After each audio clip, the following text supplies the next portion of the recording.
कर दो स्टार्ट। नमस्कार दोस्तों, आज आपके सामने उपस्थित हुआ हूँ। आज की ये जो सेशन है इसमें हम आरएस का सिलेबस यहाँ पर डिस्कस करने वाले हैं। साथ में आपको बताने वाले हैं कि किस तरीके से आरएस मेंस के लिए जो विद्यार्थी इंग्लिश विषय को लेकर के और सीरियस हैं उन्हें किस तरीके से तैयारी करनी चाहिए, क्या रणनीति अपनी रखनी चाहिए और क्या क्या टॉपिक्स उसमें आते हैं, कितने मार्क्स किस टॉपिक को अलॉटेड है, टाइप ऑफ क्वेश्चंस क्या होता है, ये सारी बातें आज मैं आपके साथ डिस्कस करूंगा। देखिएगा, जहाँ तक आरएस मेंस इंग्लिश के सिलेबस की बात है, सबसे पहले हम वो देखते हैं।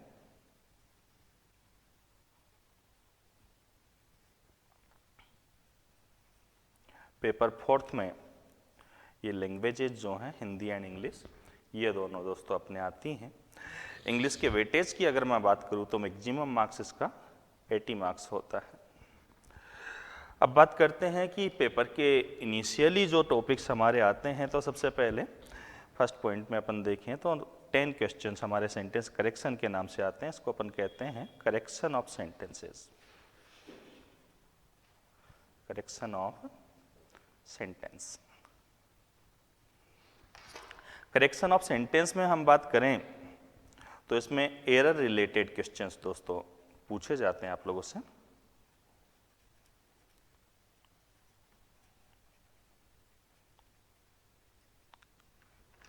एरर रिलेटेड क्वेश्चंस, और कौन कौन से टॉपिक से रिलेटेड एरर रहते हैं, तो सबसे पहले देखिए कि इसमें 20 क्वेश्चंस हमारे इस पहली इकाई के अंदर आने होते हैं। जैसा कि वो विद्यार्थी जो पहले अपीयर हो चुके हैं इस एग्जाम के लिए वो भली भांति जानते हैं इस बात को। जो न्यू है उनके लिए मैं जानकारी दे रहा हूँ कि फर्स्ट जो हमारा पार्ट 1 होता है, एक्चुअली कंप्लीट सिलेबस हमारा जो डिवाइडेड होता है आरएस इंग्लिश का, वो 3 पार्ट्स में डिवाइड होता है, part A, part B and part C. जो ए पार्ट होता है 20 मार्क्स इसका मैक्सिमम मार्क्स होता है, और इसके अंदर सबसे पहले 10 क्वेश्चंस हमारे करेक्शन ऑफ सेंटेंस यानी एरर रिलेटेड क्वेश्चंस आते हैं।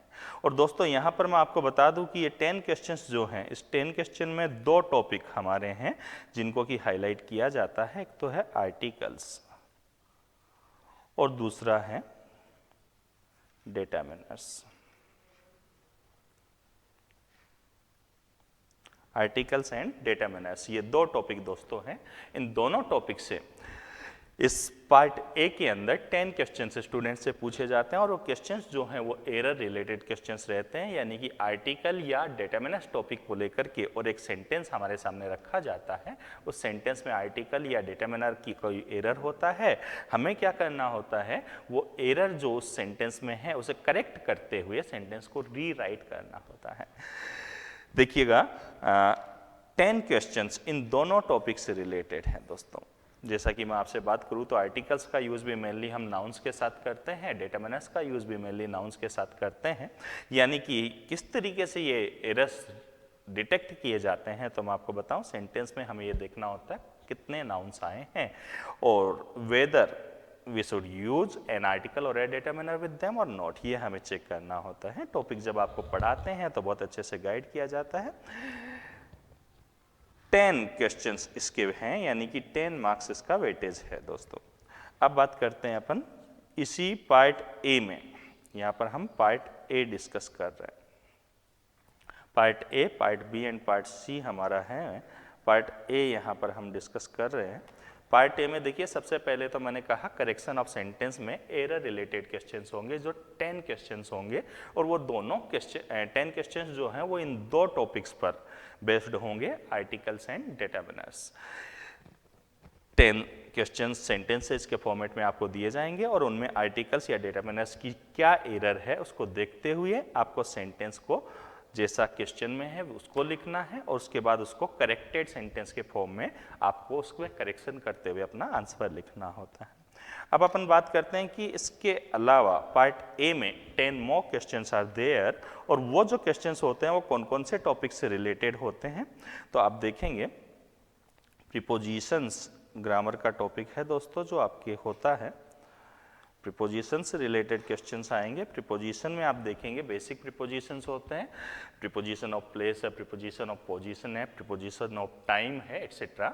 इनके रूल्स आपको पढ़ाए जाते हैं। इसके अलावा अपन बात करें तो फिक्स्ड प्रीपोजिशंस रहते हैं, वो भी विद्यार्थियों को पढ़ाए जाते हैं। साथ में verb plus preposition that is phrasal verb, उसका भी नॉलेज स्टूडेंट्स को दिया जाता है। तो इस तरीके से प्रीपोजिशन का एक क्वेश्चन अपन यहाँ पर लेकर चल सकते हैं, एक या दो क्वेश्चन आपको पूछे जाते हैं। प्रीपोजिशन के बाद नेक्स्ट टॉपिक अपन देखते हैं, तो अपन देखते हैं tenses and sequence of tense. Sequence of tense दोस्तों देखिए, आप सिलेबस में ये लिखा हुआ देखेंगे, एक तरफ तो टेंस लिखा होगा और दूसरी तरफ सीक्वेंस ऑफ टेंस लिखा होगा। तो यहाँ जो चीज़ हमें देखनी होती है वो क्या होती है, सबसे पहले हम टेंस की बात करें और सीक्वेंस ऑफ टेंस की बात करें। देखिए टेंस में आपको ये नॉलेज दिया जाता है बेसिक कि कौन से टेंस में हेल्पिंग वर्ब क्या होती है और वर्ब की कौन सी फॉर्म का हम यूज करते हैं। सीक्वेंस ऑफ टेंस की हम बात करें तो सीक्वेंस ऑफ टेंस में क्या होता है कि कब कहाँ कौन सा टेंस आना चाहिए, किस टेंस के साथ कौन से टेंस का यूज होता है, ये हमें ध्यान रखना होता है। तो वो आपको जानकारी दी जाती है, बहुत ही इंपॉर्टेंट टॉपिक हमारा ये टेंसेज का है। एक या दो क्वेश्चन हमारे एग्जाम में इससे रिलेटेड हमें पूछे जाते हैं। जैसा कि आप देखते हैं from 6th class onwards students इसे ग्रेजुएशन तक पढ़ते हैं। हालांकि बहुत सी चीज़ें हैं, अगर इसको कंसेप्चुअली विद स्टूडेंट्स को पढ़ाया जाए तो कोई भी क्वेश्चन हो बताना, आंसर देना कोई मुश्किल काम दोस्तों नहीं होता है। टेंसेस के बाद हम बात करें, नेक्स्ट टॉपिक हमारा होता है मॉडल्स। देखिए दो तरह की हेल्पिंग वर्ब होती है, primary auxiliaries and modal auxiliaries. Actually helping verb and modals जैसा कि विद्यार्थी जानते हैं, is, are, am, was, were, has, have, ये हेल्पिंग वर्ब्स के रूप में काम करती हैं। Can, could, may, might, shall, should, will, would, ये मॉडल्स का काम करते हैं। लेकिन जो main difference helping verb and modals में है, इन दोनों की जो मेन ड्यूटी है, जो इनका मेन जो इनका काम है वो क्या है, ये स्टूडेंट्स को आमतौर पर थोड़े संशय में रहते हैं। मैं आपको बताता हूं। देखिए हेल्पिंग वर्ब और मॉडल्स दोनों ही टेंस को शो करते हैं, यानी दोनों 24 फ्रेंड्स ऑफ फाइनाइट्स कहलाते हैं, राइट। दूसरी चीज यहां पर अपन देखते हैं तो दोनों एक तरह से फाइनाइट वर्ब्स के फ्रेंड्स कहलाते हैं, लेकिन हम ये देखते हैं मॉडल और हेल्पिंग वर्ब्स में एक डिफरेंस होता है। एक तो मॉडल्स जो होते हैं वो क्या होते हैं, सब्जेक्ट के नंबर से प्रभावित नहीं होते हैं, यानी सब्जेक्ट चाहे सिंगुलर हो या प्लूरल, सभी सब्जेक्ट्स के साथ सभी टाइप के मॉडल्स का यूज होता है। कैन सभी टाइप के सिंगुलर एंड प्लूरल दोनों टाइप के सब्जेक्ट्स के साथ आता है, कुड भी सिंगुलर एंड प्लूरल दोनों टाइप के सब्जेक्ट्स के साथ आता है। लेकिन हेल्पिंग वर्ब जो होती है वो नंबर ऑफ द सब्जेक्ट के अकॉर्डिंग चेंज होती रहती है। लाइक सिंगुलर सब्जेक्ट है तो इज आएगा, प्लूरल है तो क्या आ जाएगा, आर आ जाएगा। मॉडल्स की यहां पर मैं बात कर रहा हूं, मॉडल्स वो हेल्पिंग वर्ब होती हैं जो टेंस के साथ साथ मूड को भी एक्सप्रेस करती है। मूड यानी हमारे मन के भावों को एक्सप्रेस करती है कि हम कोई भी स्टेटमेंट कह रहे हैं, whether that particular statement is expressed with a feeling of request, order और समथिंग एल्स। तो हमारे मन में जो मूड है, हमारा क्या मूड है, हम थ्रेट की फीलिंग एक्सप्रेस करना चाह रहे हैं, प्रॉमिस की फीलिंग एक्सप्रेस करना चाह रहे हैं, और whether we are here expressing any other mood, तो उस मूड को हमारा मॉडल का यूज एक्सप्रेस करता है। तो दोस्तों क्या होता है, एग्जाम में मॉडल का क्वेश्चन दिया जाता है, सेंटेंस को पढ़ करके और मूड को हमें समझना होता है और उस मूड के अकॉर्डिंगली करेक्ट मॉडल जो है उसका यूज हमें करना होता है। इसके बाद हम बात करें तो अपन देखेंगे मॉडल्स के बाद में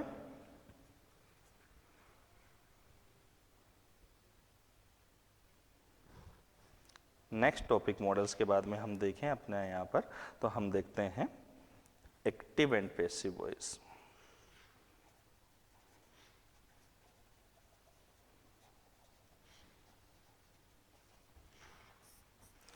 एक्टिव एंड पैसिव वॉइस दोस्तों आप जानते हैं कि एक्टिव वॉइस मीन्स कर्तृवाच्य इसे हिंदी में कहा जाता है, और ये एक्टिव वॉइस जो होती है ये हमारी स्टार्ट होती है किससे, सब्जेक्ट से। एग्जाम में एक्टिव वॉइस हमें दी जाती है, उसकी पैसिव वॉइस किस तरीके से बनाई जाए वो हमें बताया जाता है। तो जैसा कि सब्जेक्टिव पेपर का फॉर्मेट है, हमें क्वेश्चन दिया जाएगा, उस क्वेश्चन को हमें क्या करना होता है, पैसिव वॉइस में चेंज करना होता है, राइट। तो यहाँ पर हम जो देखने वाले हैं एक्टिव एंड पैसिव वॉइस में, तो आप देखेंगे एक्टिव वॉइस का सेंटेंस आपको एग्जाम में दिया जाएगा, आपको क्या करना होगा, इसको पैसिव वॉइस में चेंज करना होगा। एक्टिव वॉइस जैसा कि आप जानते हैं सब्जेक्ट से स्टार्ट होता है, जबकि पैसिव वॉइस जो है वो ऑब्जेक्ट से स्टार्ट होता है। तो किस तरीके से इसे चेंज किया जाता है ये स्टूडेंट्स को हम लोग बताते हैं, उसके अकॉर्डिंगली स्टूडेंट्स को क्या करना होता है, इसको सोल्व करना होता है।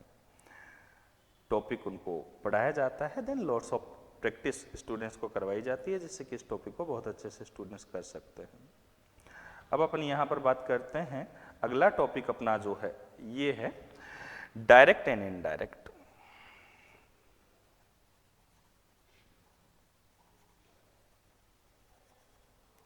ग्रामर का एक और टॉपिक है जो कि इन्हीं रेस्ट, जैसा कि मैंने कहा पार्ट ए में 20 क्वेश्चंस टोटल होते हैं, टोटल नंबर ऑफ क्वेश्चन, जिसमें स्टार्टिंग में 2 टॉपिक हमारे आर्टिकल्स एंड डिटरमिनरशिप, ये 2 टॉपिक जो हैं वो 10 क्वेश्चंस इन पर बेस्ड होते हैं। इसके बाद के जो 10 क्वेश्चंस हैं वो मैंने कहा कि वो हमारे preposition, tense, modals, active passive and direct indirect पर डिपेंडेंट होते हैं। दोस्तों डायरेक्ट एंड इनडायरेक्ट की मैं बात करूं तो डायरेक्ट, जैसा कि अगर हिंदी ट्रांसलेशन करें तो आप देखते हैं डायरेक्ट तो प्रत्यक्ष होता है और इनडायरेक्ट क्या होता है, अप्रत्यक्ष होता है। तो यहाँ पर हम बात करें डायरेक्ट एंड इनडायरेक्ट की, तो आप और मैं आमने सामने जो बातें कर रहे हैं वो डायरेक्ट है। अगर इसी बात को आप या मैं किसी थर्ड पर्सन को रिपोर्ट करते हैं तो डेट बिकम्स इनडायरेक्ट स्पीच। तो इनडायरेक्ट स्पीच जो है वो किस तरीके से डायरेक्ट स्पीच को इनडायरेक्ट स्पीच में चेंज किया जाता है, कौन कौन सी मेन चीजें हैं, एलिमेंट्स हैं जिनमें की चेंजेस होते हैं। जैसे हम देखते हैं प्रोनाउंस को चेंज करने की जरूरत पड़ती है, टेंस भी चेंज करना पड़ता है कई बार टाइम एंड प्लेस के अकॉर्डिंग। इसके अलावा अपन बात करें तो रिपोर्टिंग वर्ब को चेंज किया जाता है, इन्वर्टेड कोमा के जगह कोई कनेक्टिव वगैरह का हमें यूज करना होता है। Adverbs of time and adverbs of place में भी चेंजेस होते हैं। तो इन सब का यूज जो है वो स्टूडेंट्स को सिखाया जाता है। तो आप ये मान करके चलिए कि 1 या 2 क्वेश्चन डायरेक्ट इनडायरेक्ट के हमारे सिलेबस में होते हैं। एक स्नैपशॉट आप इसका ले लीजिएगा, बहुत ही इंपॉर्टेंट है। 20 मार्क्स के ये जो क्वेश्चन है, देखिए मैं आपको बताता हूं कि आरएएस का मेंस का इंग्लिश और हिंदी का पेपर जो विद्यार्थी दे चुके हैं उनके माइंड में एक चीज़ रहती है कि सर हमारी जो मेन प्रॉब्लम है वो क्या है। उनके लिए जो सबसे नया है, तो हम देखते हैं कि आरएस एक ऐसा एग्जाम है जिसमें कि अंग्रेजी और हिंदी सब्जेक्टिव पेपर के फॉर्मेट में आते हैं, लाइक सब्जेक्टिव फॉर्मेट में इनका पेपर आता है। इसके अलावा अपन बाकी एग्जाम्स की बात करें तो बाकी सब एग्जाम्स में फॉर्मेट क्या है, ऑब्जेक्टिव है। तो ये जो राइटिंग सेक्शन है, ये राइटिंग सेक्शन की स्टूडेंट्स को कभी प्रैक्टिस नहीं मिली होती, खासतौर पर उनको जो हिंदी मीडियम से बिलोंग करते हैं, आरबीएसई से बिलोंग करते हैं, तो स्टूडेंट्स को इसमें बड़ी प्रॉब्लम आती है। नो डाउट ये बहुत ही इंपॉर्टेंट है, उनको they need a lot of practice in to improve their writing section. लेकिन साथ में ये आवश्यक है कि राइटिंग सेक्शन को इम्प्रूव करने के लिए उन्हें ग्रामर का प्रॉपर नॉलेज होना जरूरी है। तो ये सबसे पहले पार्ट ए, अब देखते हैं एग्जामिनर ने जिस तरीके से सिलेबस आपका सेट किया है, तो पार्ट ए में कंप्लीट ग्रामर आपकी ली गई है, ताकि ग्रामर का एक बार नॉलेज हो जाए तो राइटिंग सेक्शन में जो ग्रामेटिकल एरर्स स्टूडेंट्स कमिट करते हैं वो एरर्स जो हैं वो रिड्यूस हो जाए, और उसके बाद में राइटिंग की प्रैक्टिस आप अच्छी गाइडेंस के अंदर कर सकें। आपको किस तरीके से लिखना है इसके लिए हम प्रॉपरली गाइड करें और उनको प्रॉपर अभ्यास आपको करवाया जाए। तो डायरेक्ट इनडायरेक्ट के बाद अगला टॉपिक जो इसमें हमारा आता है, तो आप देखते हैं वोकेबलरी का पार्ट है। उम्मीद करता हूँ आप स्नैपशॉट ले चुके हैं इसका, राइटिंग सेक्शन पर भी आगे हम आएंगे। तो मैं ये कहना चाह रहा था पार्ट ए जो है इसके टोटल मार्क्स 20 हैं। ये 20 मार्क्स सिर्फ अपने आप को ही कवर नहीं करते। 20 मार्क्स पहली चीज़ तो आप बहुत अच्छे से पढ़ते हैं तो 20 आउट ऑफ 20 कवर कर सकते हैं। दूसरी बात, ये 20 मार्क्स का जो मैटर है ये बाकी जो part B and part C है उसके लिए आपको प्रिपेयर करता है दोस्तों। तो यहाँ पर हम पार्ट ए को आगे कंटिन्यू करते हैं। पार्ट ए में आगे आप देखेंगे तो आप ये पाएंगे इसके अंदर वोकेबलरी का पार्ट है जिसमें हमारे हैं synonyms and antonyms.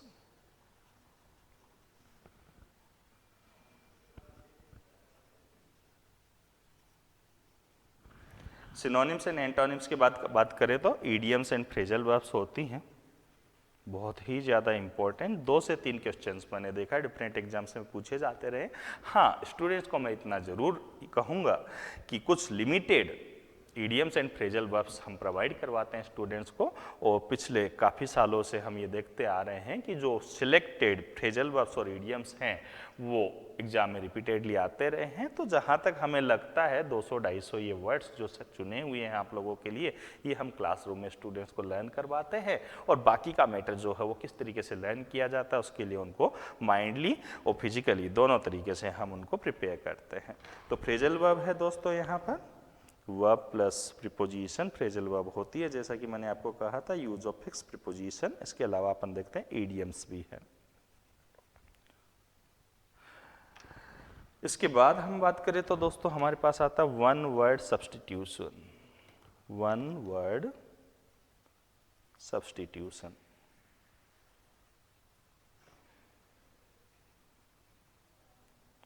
One word substitution में आप देखते हैं कि कोई भी एक पर्टिकुलर वर्ड जो है उसको एक्सप्लेन किया जाता है और हमें उसके लिए एक वर्ड यूज करने को कहा जाता है।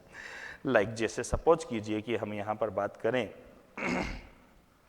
तो हम देखेंगे जैसे कि ये मान लीजिए आप इस तरीके से क्वेश्चन आता है, ए government run on religious guidelines। तो ये रिलीजियस गाइडलाइंस यानी धर्म के आधार पर जो गवर्नमेंट चलती है, like Islamic government of Pakistan, तो उसको क्या कहते हैं वन वर्ड में। इस तरीके से हमारी वोकेबुलरी को टेस्ट किया जाएगा और हमसे पूछा जाएगा। तो आप देखते हैं कि रिलीजन है। हम यहाँ पर बात करें तो ये जो वन वर्ड सब्स्टिट्यूशंस होते हैं आप देखेंगे दोस्तों, जैसे हम संस्कृत की बात करते हैं, अपनी हिंदी भाषा जो अपनी मदर टंग है, ये कौन सी भाषा से बनी है, तो हम जानते हैं कि हिंदी भाषा हमारी संस्कृत भाषा से बनी है। यानी संस्कृत भाषा की बहुत सी चीज़ें हैं जो अपनी हिंदी भाषा के अंदर ली जाती हैं, आधार हैं उसका। लाइक हम बात करते हैं प्रीफिक्स, वर्ड रूट और सफिक्सेज, ये तीन चीज़ें होती है, तीन एलिमेंट होते हैं पर्टिकुलर वर्ड के, और किसी भी लैंग्वेज में prefix, word root and suffix को ऐड करके और न्यू वर्ड्स को फॉर्म किया जाता है। तो जैसे हिंदी में संस्कृत से प्रीफिक्स, सफिक्स और वर्ड रूट लिए जाते हैं, ठीक वैसे इंग्लिश लैंग्वेज में ये प्रीफिक्स, सफिक्स और word root Greek and Latin language से दोस्तों लिए जाते हैं। जैसे रिलीजन शब्द है, तो रिलीजन जो वर्ड है हमारा, इसके लिए जो रूट आता है वो होता है थियो। थियो मीन्स रिलीजन। साथ में हम बात करें तो यहां पर सफिक्स लगता है CRACY, क्रेसी। क्रेसी मीन्स होता है क्या, गवर्नमेंट। तो यहां पर अपन देखेंगे government run on religious guidelines, तो अपन देखेंगे गवर्नमेंट के लिए क्रेसी आ गया, और रिलीजियस है तो फिर क्या आ जाएगा, रिलीजन के लिए थियो। तो थियोक्रेसी हो जाएगा वो, यानी कि धर्मतंत्र, थियोक्रेसी। तो इस तरीके से दोस्तों ये वन वर्ड्स आपको एक्सप्लेन किए जाते हैं, एट द सेम टाइम आपको लर्न करवाए जाते हैं और रिपीटेडली आपसे पूछे जाते हैं, ताकि एग्जाम में आप इनका सही जवाब दे सकें।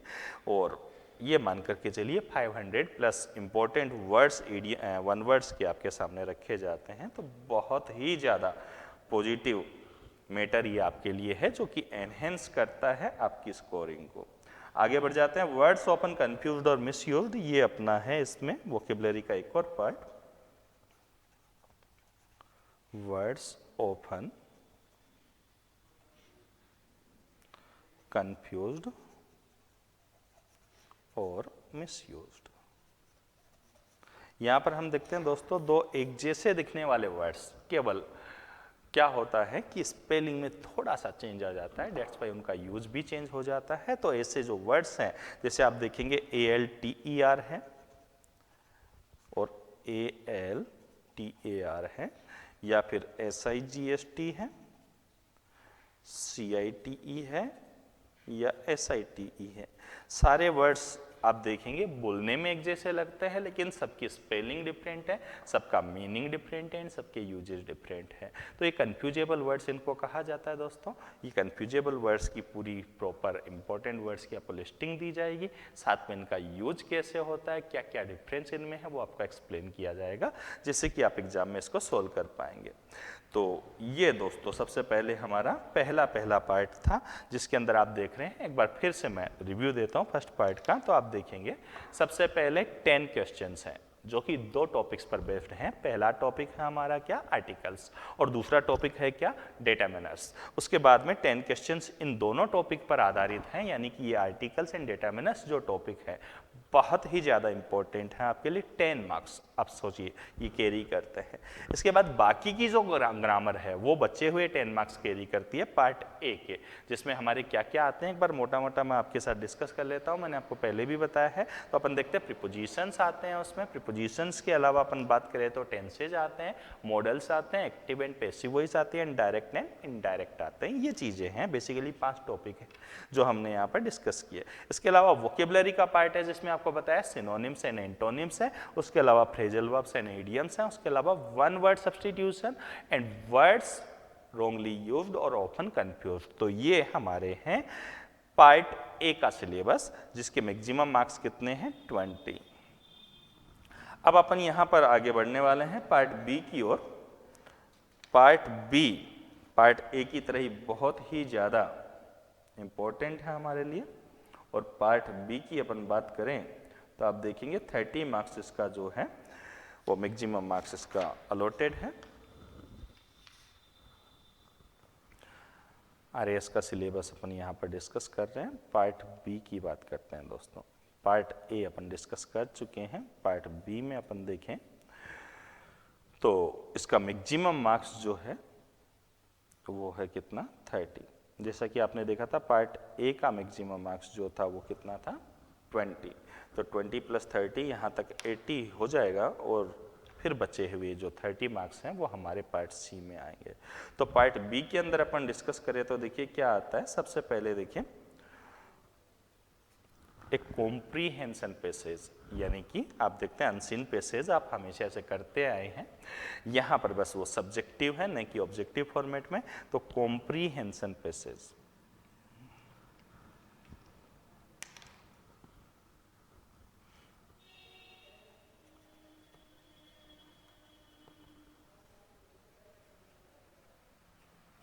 पैसेज की लेंथ की अगर बात करूँ तो मैं देखिए 250 वर्ड्स इसकी ऑलमोस्ट लेंथ होती है।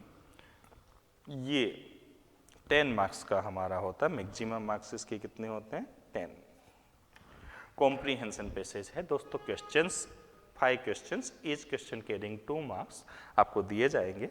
पैसेज को पढ़ करके और उसके कॉम्प्रीहेंड करके उसको समझ के उसका जो पॉसिबल आंसर है उस आंसर को जहाँ तक संभव हो आपको अपनी लैंग्वेज में लिखना होता है दोस्तों। और वर्ड लिमिट्स भी यहाँ पर डिसाइडेड रहती है, लेकिन जो भी आंसर आपका हो वो आपका क्या होना चाहिए, आपका पैसेज के अकॉर्डिंग होना चाहिए। इसके बाद में इसका दूसरा जो अपन देखते हैं तो अपन देखते हैं ट्रांसलेशन।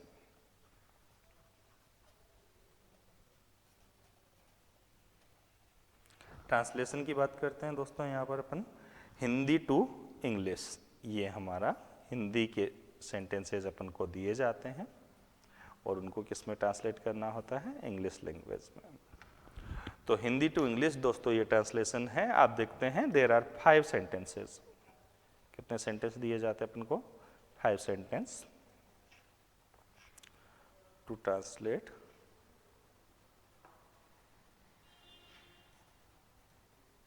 into English.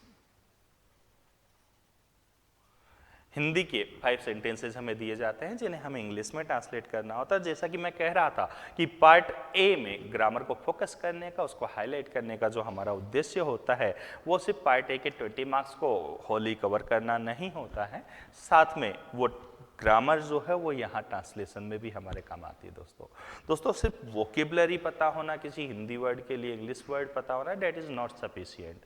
साथ में हमें ग्रामर का अप्रोप्रिएट नॉलेज आवश्यक है, लाइक प्रीपोजिशन है, टेंसेज है, बाकी टॉपिक्स हैं। तो उनके अकॉर्डिंगली आपको दिए हुए सेंटेंस को क्या करना होता है, ट्रांसलेट करना होता है। अब जहाँ तक ट्रांसलेशन की बात आती है, वर्ड टू वर्ड किसी सेंटेंस को हिंदी टू इंग्लिश ट्रांसलेट करना डेट इज नॉट सफिशिएंट। यहाँ पर हमें जो चाहिए होता है वो क्या होता है, उसका जो सेंस है कि एक्चुअली हमारा हिंदी का सेंटेंस जो है वो क्या कहना चाह रहा है, वो इंग्लिश का सेंटेंस कह सके तो कई बार होता है कि बात को कहने के अनेक तरीके होते हैं, वर्ड टू वर्ड फॉलो करने की आवश्यकता नहीं होती है। तो किस तरीके से ट्रांसलेट किया जाता है ये प्रॉपर नॉलेज स्टूडेंट्स को दिया जाता है एंड प्रैक्टिस करवाई जाती है, जैसा कि पिछले विद्यार्थी बखूबी जानते हैं मेरे विद्यार्थी कि किस तरीके से मैं कितना एक्सटेंसिव इस टॉपिक को लेता हूँ, बिकॉज 10 मार्क्स हमारे बहुत ज़्यादा मायने रखते हैं और छोटी मोटी मिस्टेक भी कई बार होती है कि सेंटेंसेस को इनकरेक्ट करा देती है, क्योंकि आप देखते हैं कि सब्जेक्टिव फॉर्मेट है तो ये एग्जामिनर का सोल राइट होता है कि वो किस लेवल पर जाकर के आपके क्वेश्चंस को एसेस करता है। 10 मार्क्स इसके मैक्सिमम हैं, जैसा मैंने कहा 5 क्वेश्चंस आपको हिंदी के 5 सेंटेंसेस दिए जाएंगे और वो इंग्लिश में ट्रांसलेट करवाए जाएंगे। Each sentence carries 2 marks, so the 5 questions carry 10 marks.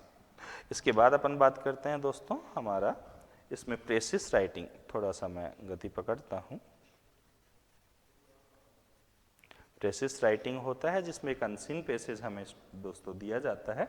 ये अनसीन पैसेज हमारा जो होता है वो 150 to 200 वर्ड्स का होता है। 150 to 200 वर्ड्स का एक अनसीन पैसेज दोस्तों हमें दिया जाता है, इसकी रीडिंग लगा करके और अपनी लैंग्वेज में अप्रोप्रिएटली सेंटेंसेस को जमा करके अपनी लैंग्वेज में इसका 1/5 जो होता है दोस्तों हमें लिखना होता है एज इट्स समरी। इसके बाद अपन बात करते हैं दोस्तों थर्ड पार्ट अपना है पार्ट सी। तो एक बार मैं चाहूंगा कि यहाँ पर आप स्नैपशॉट ले लें और पार्ट सी जो है वो मैं नेक्स्ट पेज पे आपके साथ डिस्कस करूं। जल्दी से स्नैपशॉट लीजिएगा। आपने देखा है अभी तक 20 मार्क्स का पार्ट ए था, 30 मार्क्स का पार्ट बी है और अब पार्ट सी हमारा है जो कि 30 मार्क्स ही कैरी करता है। उस तरीके से टोटल 80 मार्क्स के क्वेश्चंस आरएस मेंस इंग्लिश के अंदर आते हैं। पार्ट सी यहाँ पर हम डिस्कस करने वाले हैं जो कि प्योरली राइटिंग सेक्शन पर डिपेंड करता है। पार्ट सी हमारा राइटिंग सेक्शन।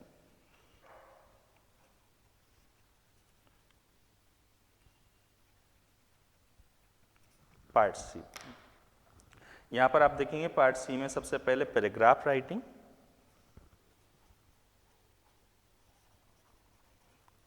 किस तरीके से पैराग्राफ लिखा जाता है, क्या इसकी वर्ड लिमिट होती है। अच्छा, अपन यहां पर बात करें तो ये मान करके चलिए 200 तो इसकी वर्ड लिमिट्स होती है दोस्तों, ऑलमोस्ट 200 वर्ड्स में इसको लिखा जाता है। 3 पैराग्राफ हमें दिए जाते हैं, 3 ऑप्शंस, 3 पैराग्राफ दिए जाते हैं। उन 3 में से किसी एक पर हमें 200 अप्रोक्सीमेट 200 वर्ड्स में पैराग्राफ लिखना होता है। किस तरीके से लिखा जाता है ये पढ़ाते समय आपको बताएंगे। पैराग्राफ के बाद में हम बात करते हैं elaboration of a given theme.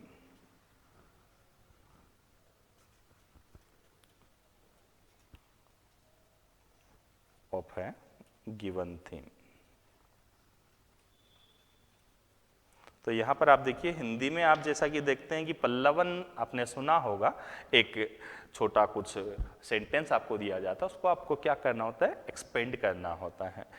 तो ठीक वैसे ही हम यहाँ पर देखते हैं कि हमें एक कोई सेंटेंस दिया जाता है, उस थीम को हमें एक्सपेंड करना होता है। लाइक हमें कहते हैं all that glitters is not gold, तो वो क्या उसका मीनिंग है, हमारे लाइफ के रेफरेंस में क्या उसके मायने हैं और किस तरीके से उसका जो सेंस है वो कन्वे किया जाना चाहिए, तो उसको एक्सप्लेन किया जाता है। ये जो वर्ड लिमिट हमारी एलिबोरेशन की होती है इसमें भी 3 हमें दिए जाते हैं। वर्ड लिमिट इसकी होती है 150 वर्ड्स और 3 ऑप्शंस हमारे पास होते हैं, 3 में से कोई एक। तो डिफरेंट थीम्स के ऊपर स्टूडेंट्स को लिखवा करके और एलिबोरेट करवाया जाता है।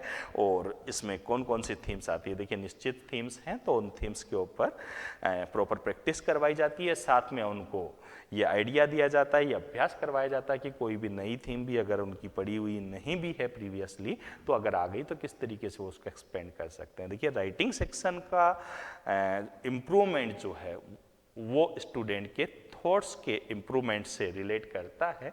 तो उन्हें अच्छे से सोचना सिखाया जाता है, अपने विचारों को सही क्रम में अरेंज करना सिखाया जाता है। It is not just a matter of language, सिर्फ लैंग्वेज जो है वो उसका नॉलेज होना सफिशिएंट नहीं है, उसकी सोच किस तरीके की है, अपने विचारों को किस तरीके से वो अरेंज कर सकता है, फैक्ट्स कितने हैं उसके पास में, नॉलेज का लेवल क्या है, ये सारी चीज़ें मायने रखती हैं किसी भी चीज़ पर कुछ लिखने के लिए, तो राइटिंग सेक्शन को इम्प्रूव करने के लिए। तो दोस्तों 150 वर्ड्स अप्रोक्स ये लिखना होता है। 3 ऑप्शंस होते हैं जिनमें से किसी एक का हमें यूज करना होता है। और फाइनली हमारे पास यहाँ पर लेटर राइटिंग या रिपोर्ट राइटिंग होता है। आप देखेंगे पार्ट सी के जो तीनों टॉपिक हैं दोस्तों, ईच टॉपिक कैरीज 10 मार्क्स, तो 30 मार्क्स इसका मैक्सिमम मार्क्स है। लेटर राइटिंग,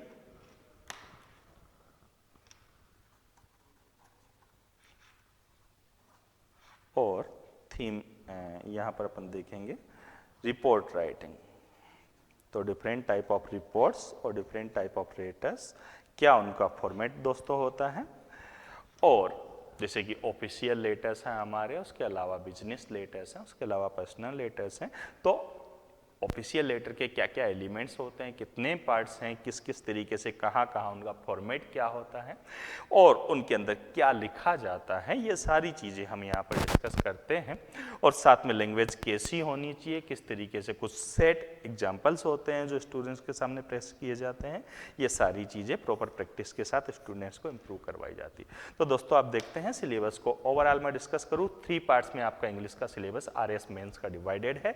फर्स्ट पार्ट जो है वो ग्रामेटिकल है, उसमें आप देखेंगे 10 क्वेश्चंस जो हैं वो आर्टिकल्स एंड डिटरमिनर्स पर पूरी तरह बेस्ड है। उसके बाद अपन बात करें तो बाकी के 10 क्वेश्चंस जो हैं उसमें आपके टेंसेज हैं, उसमें आपके प्रीपोजिशंस हैं, मॉडल्स है, एक्टिव एंड पैसिव वॉइस है, डायरेक्ट एंड इनडायरेक्ट है। वोकेबुलरी की बात करूँ तो सिनोनिम्स एंड एंटोनिम्स है। उसके अलावा अपन बात करें तो उसके अंदर आपका idioms and phrases, one word substitution, उसके अलावा वर्ड्स रॉन्गली यूज्ड और ऑफन कंफ्यूज्ड, ये आपका पार्ट ए है। सेकंड की बात करूं तो उसमें एक अनसीन पैसेज है, 250 वर्ड्स उसकी लिमिट होती है, 5 क्वेश्चंस आएंगे, इस question carries 2 marks. So the maximum marks for unseen passage is 10 marks. उसके बाद में अपन बात करते हैं there are 5 sentences into Hindi which you have to translate into English. So each sentence carries 2 marks. तो 5 क्वेश्चंस के यहाँ पर 10 मार्क्स आपके पास में हो जाएंगे दोस्तों। उसके बाद अपन बात करें तो इसका जो थर्ड पार्ट था, मैंने कहा एक थीम आपको दी जाएगी जिसको एलोबरेट करना होगा, वो भी 10 मार्क्स की है। तो अपना पार्ट बी जो है उसमें अनसीन पैसेज, उसके बाद ट्रांसलेशन है हिंदी टू इंग्लिश, उसके अलावा थीम राइटिंग है। तीनों 10-10 मार्क्स के हैं, तो 30 मार्क्स का पार्ट बी हो गया। Part C purely writing section है जिसमें आप देखेंगे पैराग्राफ राइटिंग है। मैंने कहा वर्ड लिमिट 200 वर्ड्स होती है। 3 ऑप्शंस आपको दिए जाते हैं, यानी 3 टाइटल्स होंगे, उनमें से एक जो आपको सर्वश्रेष्ठ लगता है वो टाइटल आपको सिलेक्ट करके उसके ऊपर आपको पैराग्राफ लिखना होगा। उसके अलावा अपन बात करें तो एलिबोरेशन ऑफ अ गिवन थीम यहाँ पर है 10 मार्क्स की है, और लेटर राइटिंग और रिपोर्ट राइटिंग ऑप्शन में होते हैं। आप लेटर राइटिंग को चूज कर सकते हैं या रिपोर्ट राइटिंग को, दोनों की डिफरेंट वेराइटीज होती हैं। जैसे लेटर राइटिंग में मैंने कहा ऑफिशियल लेटर होता है, बिजनेस लेटर होता है, पर्सनल लेटर होता है। तीनों के डिफरेंट फॉर्मेट है, तीनों में लिखा जाने वाला मैटर अलग है, तीनों के एलिमेंट्स अलग अलग होते हैं दोस्तों। तो क्या इनकी वर्ड लिमिट होती है, कैसे इनको स्टार्ट किया जाता है, कैसे इनको एंड किया जाता है, सब्सक्रिप्शन क्या होता है इनमें लीव टेकिंग क्या होती है, इनमें सैल्यूटेशन क्या होता है, मेन बॉडी में क्या लिखा जाता है, फॉर्मेट क्या होता है, ये सारी चीजें दोस्तों आपके साथ हम इस सिलेबस में डिस्कस करते हैं। तो ये हमारा सिलेबस था दोस्तों। उम्मीद करता हूं आपको समझ में आया। रिलेटेड क्वेश्चन आप हमें मैसेज कर सकते हैं। धन्यवाद, थैंक यू।